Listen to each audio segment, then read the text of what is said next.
Welcome to the 6th episode of Civics 101. I'm Allison, a current intern at Issue Voter. Throughout the next 14 weeks, we are sharing 3-minute, nonpartisan, accessible explanations of how our government functions, with the belief that civic education strengthens both government accountability and democracy itself. Today we are covering democracy.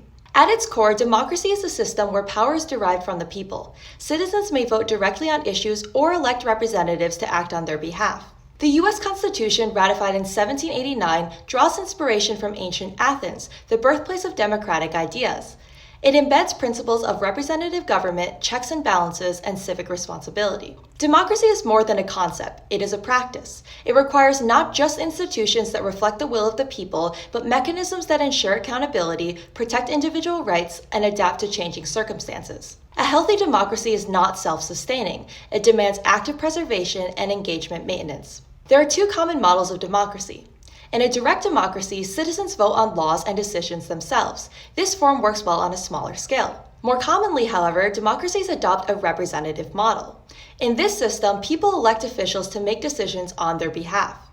Within representative democracies, there are variations. In parliamentary democracies, voters elect a legislature, which then selects the head of government.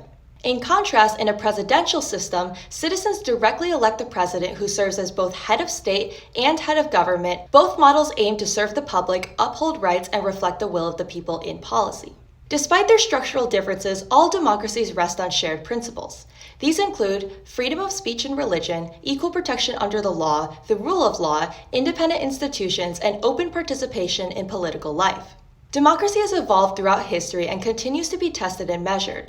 The reality of how it's practiced can differ dramatically between nations. A fundamental characteristic of democracy is that it depends on active and informed public participation.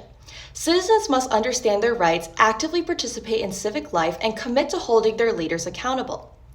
This responsibility extends beyond casting a ballot on election day. It requires sustained engagement throughout the year. Whether by monitoring legislation, voicing opinions to elected representatives, participating in elections, civic engagement is essential.